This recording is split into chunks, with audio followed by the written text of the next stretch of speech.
You'll notice my Pacman file looks a little different to the previous videos. That's because I've loaded in a different version, one that I created earlier. Both this version and the one that's going to be coming up later are available to download from the Pacman page in Game On. I want to start by just looking at one little nice addition you can add in is to animate Pacman, so when he moves his mouth opens and closes. So we'll just see that in action first. If we start our game off, restart it again. So as I'm moving him, you should be able to see his mouth going up and down there as he's eating the pot plates. And to make that happen, it's not a complicated bit of script really, but the first thing you need to do is create another costume, and we did that earlier to create the sad face costume, but what I've done is then create a third costume where the mouth is almost closed, and I've just named that closed appropriately. And back in the script for Pacman, I'll scroll down a touch. It's this bit of script at the bottom that makes it work really, and again, as I said, it's quite simple. It just reads when we click the flag, we've got a forever block and an if block inside there, and it says if you're touching pink, which is obviously the colour of the path in this game. And when he's touching pink, he's just told to switch between the two costumes. So I've got switch to costume open.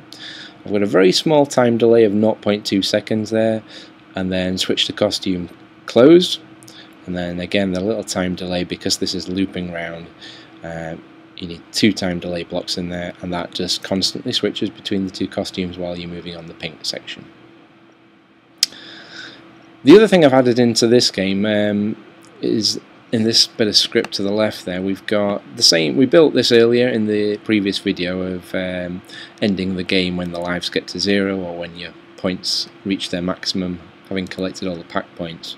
But what I wanted to add in is just that the baddies disappeared basically at that point. So as well as returning Pacman to the centre, perhaps I wanted it for them to disappear so they couldn't still hit you and take lives away while the sort of final music was playing.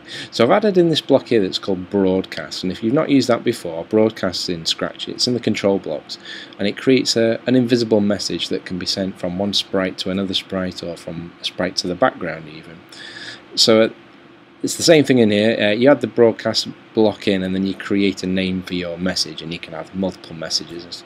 But this one's called Game Over.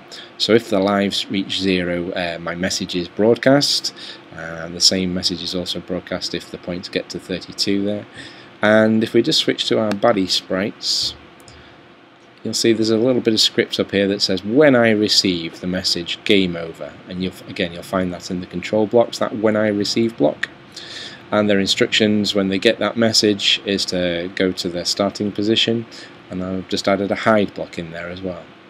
The only other thing I added is a show block in their regular kind of moving instructions there, and that just ensures that they reappear on the screen whenever a new game is started.